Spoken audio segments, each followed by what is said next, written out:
سال سوشان 2024 هستم. امیدوارم به این ویدیو شب یلدایی خوش اومده باشید. بچه امروز با 2 تا چمس کیمدی اومدم.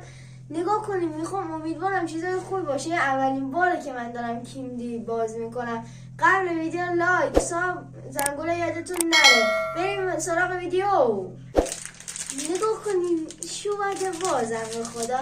اولین چمسمون با سبز شروع میکنیم. بازش میکنیم خیلی راحت باشه. خب برو ببینم از بایرن مونیخ. به مینی فگارش هم که نیازی نداریم. خب اولین کارتمون امضای مولره. بسیار کارت خفنیه. حالا میندازیمش نمیندازیمش اینجا. برچسبم که به دردی نمیخوره، برامون میندازیم کنار.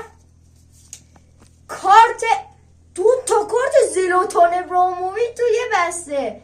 پشمام اگه میشه 2 تا کارت اصلش اینطوری نیستش. حالا میریم برای بسته بنفش. بکنم توش پرایم باشه. احساسم دیگه پرایم نیست. ضایع شدیم. خب حالا میریم برای کارت.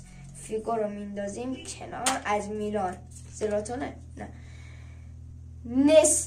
نیستای کی اصلا نمیشناسمش خودم، ولی بازیکن قدیمیه با اوورال 90. اینم که از برچسباست که به دردمون نمیخوره. اینم میندازیم کنار.